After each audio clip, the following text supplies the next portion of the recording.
शनिवार के दिन व्रत करने से शनि ग्रह का दोष समाप्त हो जाता है। भविष्य में आने वाले शनि के प्रकोप से भी बचा जा सकता है। शनि की साढ़े सती और साढ़े से छुटकारा मिलता है और बिगड़ा काम पूरा होता है। इससे नौकरी और व्यापार में सफलता तो मिलता ही है, साथ ही साथ सुख समृद्धि, मान सम्मान और धन यश की भी प्राप्ति होती है। शनिवार के दिन व्रत रखने से घर में सुख और शांति रहती है। इसके अलावा रोग से भी छुटकारा मिलता है। अब सुने शनि व्रत कथा। एक समय स्वर्ग लोक में सबसे बड़ा कौन है, इसे लेकर प्रश्न पर 9 ग्रहों में वाद विवाद हो गया।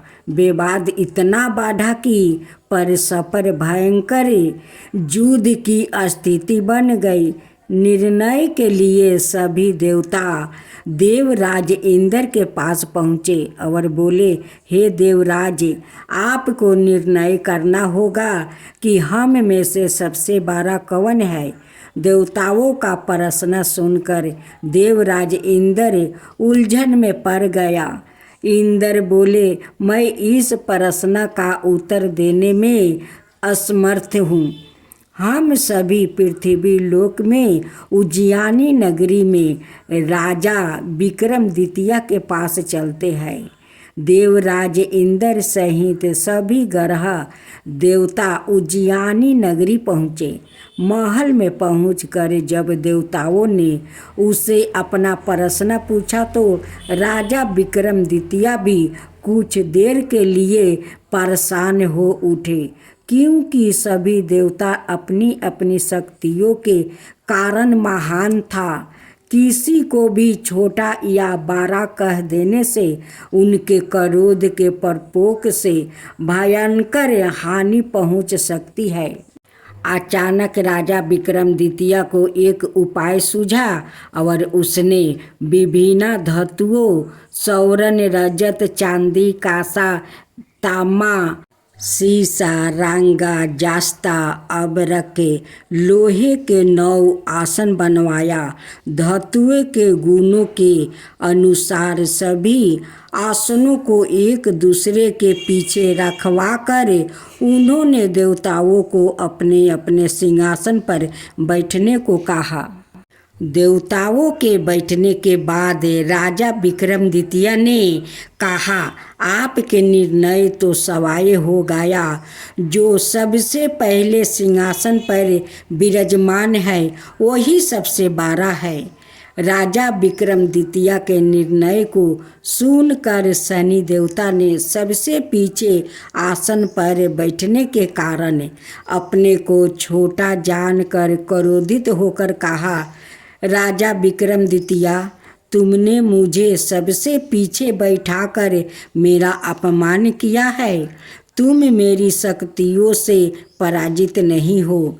मैं तुम्हारा सर्वनाश कर दूंगा। शनि ने कहा, सूर्य एक राशि पर 1 महीने, चंद्रमा 2.25 दिन, मंगल 1.5 महीने, बुध और शुक्र 1 महीने, बृहस्पति 13 महीने रहते हैं। लेकिन मैं किसी राशि पर 7.5 बरस 7.5 तक रहता हूँ। बड़े बड़े देवताओं को मैंने अपने प्रकोप से पीड़ित किया है। राम को 7.5 के कारण ही वन में जाकर रहना पड़ा और रावण को 7.5 के कारण ही युद्ध में मृत्यु का शिकार बन पड़ा। राजा, अब तू भी मेरे प्रकोप से नहीं बच सकेगा। इसके बाद अन्य ग्रहों के देवता तो प्रसन्नता के साथ चले गए, परंतु शनि देव बड़े क्रोध के साथ वहाँ से विदा हुआ। राजा विक्रमादित्य पहले की तरह ही अन्याय करते रहे। उनके राज्य में सभी स्त्री पुरुष बहुत आनंद से जीवन यापन कर रहे थे। कुछ दिनों ऐसे ही बीत गया। उधर शनि देवता अपने अपमान को भूले नहीं थे। विक्रमादित्य से बदला लेने के लिए एक दिन शनि देव ने घोड़े के व्यापारी का रूप धारण किया और बहुत से घोड़ा के साथ उज्जैनी नगरी पहुँचे।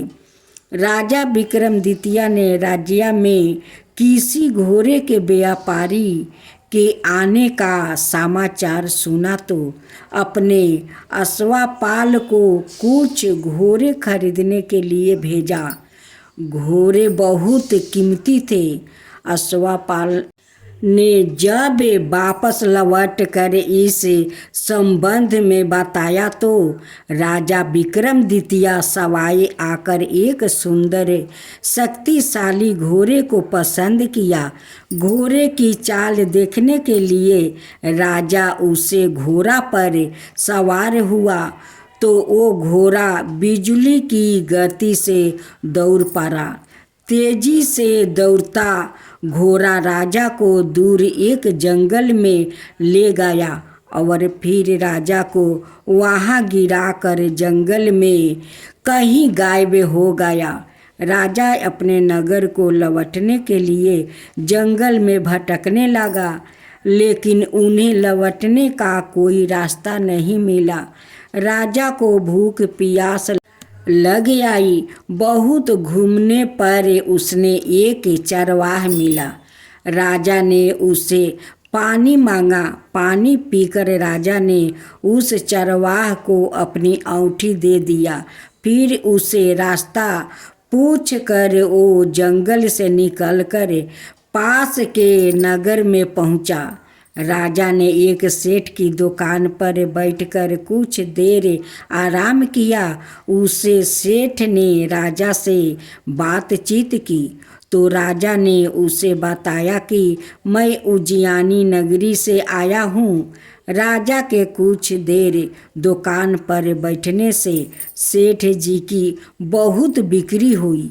सेठ ने राजा को बहुत भगवान समझा और खुश होकर उसे अपने घर भोजन के लिए ले गया। सेठ के घर में सोने का एक हार खूंटी पर लटका हुआ था। राजा को उस कमरे में छोड़कर सेठ कुछ देर के लिए बाहर गया। तभी एक आश्चर्यजनक घटना घटी। राजा के देखते देखते सोने के उस हार को खूंटी निगल गई। सेठ ने कमरे में लौट कर हार को गायब देखा तो चोरी का संदेह राजा पर ही किया, क्योंकि उस कमरे में राजा ही अकेले बैठा था। सेठ ने अपने नौकरों से कहा कि इस परदेशी को रस्सियों से बांधकर नगर के राजा के पास ले चलो। राजा ने विक्रमादित्य से हार के बारे में पूछा तो उसने बताया कि उसके देखते ही देखते खूंटी ने हार को निगल लिया था। इस पर राजा ने क्रोधित होकर चोरी करने के अपराध में विक्रमादित्य के हाथ पांव कटवाने का आदेश दिया। राजा विक्रमादित्य के हाथ पांव कटवाकर उसे नगर की सड़क पर छोड़ दिया गया। कुछ दिन बाद एक तेली उसे उठाकर अपने घर ले गया और उसे अपने केलू पर बैठा दिया। राजा आवाज देकर बैलों को हाँकता रहा। इसी तरह तेली का बैल चलता रहा और राजा को भोजन मिलता रहा। शनि के प्रकोप की 7.5 पूरी होने पर वर्ष ऋतु प्रभाव हुई। राजा विक्रमादित्य एक रात मेघ मल्हार गा रहा था कि तभी नगर के राजा की लड़की राजकुमारी मोहिनी रथ पर सवार उसी तेली के घर के पास से गुजरी। उसने मेघ मल्हार सुना तो उसे बहुत अच्छा लगा और दासी को भेजकर गाने वाले को बुला लाने को कहा। दासी ने लौट कर राजकुमारी को अपंक राजा के बारे में सब कुछ बता दिया। राजकुमारी उसके मेघ मल्हार से बहुत मोहित हुई और उसने सब कुछ जानकर भी अपंक राजा से विवाह करने का निश्चय कर लिया। राजकुमारी ने अपने माता पिता से जब यह बात कही तो वो हैरान रह गई। रानी ने मोहिनी को समझाया, बेटी तेरे भाग्य में तो किसी राजा की रानी होना लिखा है, फिर तू उसे अपंग से विवाह करके अपने पाँव पर कुल्हाड़ी क्यों मार रही है। राजकुमारी ने अपनी जिद नहीं छोड़ी।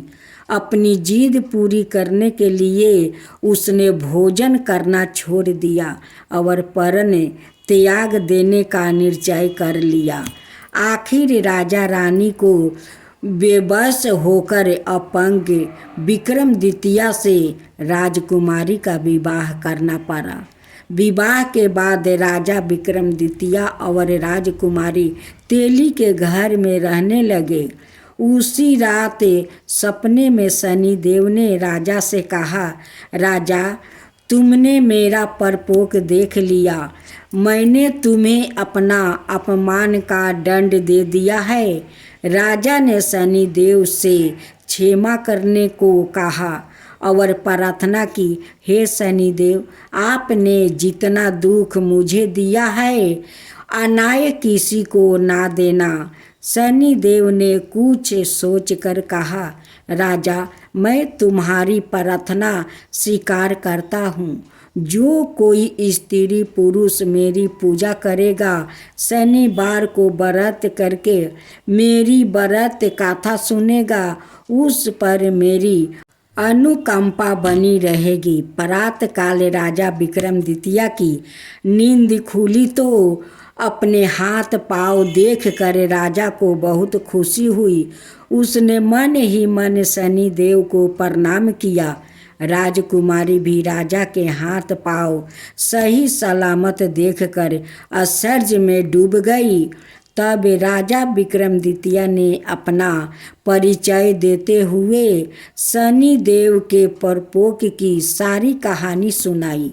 सेठ को जब इस बात का पता चला तो दौड़ता हुआ तेली के घर पहुंचा और राजा के चरणों में गिरकर क्षमा मांगने लगा। राजा ने उसे क्षमा कर दिया, क्योंकि यह सब तो शनिदेव के परपोक के कारण हुआ था। सेठ राजा को अपने घर ले गया और उसे भोजन करवाया। भोजन करते समय वहाँ एक आश्चर्यजनक घटना घटी। सबके देखते देखते उस खूंटी ने हार उगील दिया। सेठ जी ने अपनी बेटी का विवाह भी राजा के साथ कर दिया और बहुत से स्वर्ण आभूषण धन आदि देकर राजा को विदा किया। राजा विक्रमादित्य राजकुमारी मोहिनी और सेठ की बेटी के साथ उज्जैनी पहुंचा तो नगर वासियों ने हर्ष से उनका स्वागत किया। अगले दिन राजा विक्रमादित्य ने पूरे राज्य में घोषणा करवाई कि शनिदेव सबसे देवों में सर्वश्रेष्ठ है। प्रत्येक स्त्री पुरुष शनिवार को उनका व्रत करे और व्रत कथा अवश्य सुने। राजा विक्रमादित्य की घोषणा से शनिदेव बहुत प्रसन्न हुआ। शनिवार का व्रत करने और व्रत कथा सुनने के कारण सभी लोग की मनोकामना शनिदेव की अनुकंपा से पूरी होने लगी। सभी लोग आनंद पूर्वक रहने लगे।